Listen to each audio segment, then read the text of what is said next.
In today's video, I am going to teach you how to add Google Tag to Godaddy website. First, sign into your Godaddy account and head to the My Products page.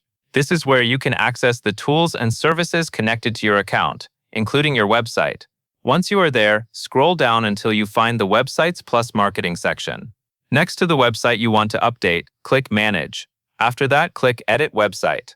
This will open the Godaddy website editor, where you can adjust your site settings and connect tracking tools.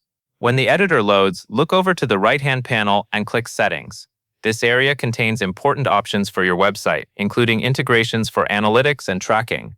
Inside Settings, choose either Google Analytics or Google Tag Manager from the list of available options. The one you select will depend on the type of Google Tag you are using. If you are connecting standard Google tracking, you will use the Google Tag or Measurement ID. If you are using a container setup, you may choose Google Tag Manager instead. Make sure you select the option that matches your tracking setup, so your data is collected correctly. Now paste your Google Tag ID or Measurement ID into the text field provided. Be careful to copy and paste the ID exactly as it appears in your Google account.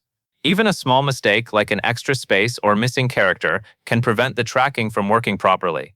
It is a good idea to double-check the ID before moving on. Once the tag is entered, click Done or Save, depending on what your Godaddy editor shows.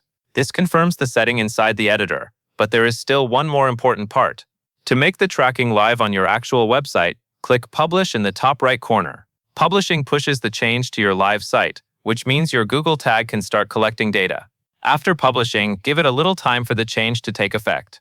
If you want to confirm everything is working, you can later check your Google Analytics or Google Tag Manager account to see whether your website starts sending data. That helps you verify that the tag was added successfully. That covers everything you need to know.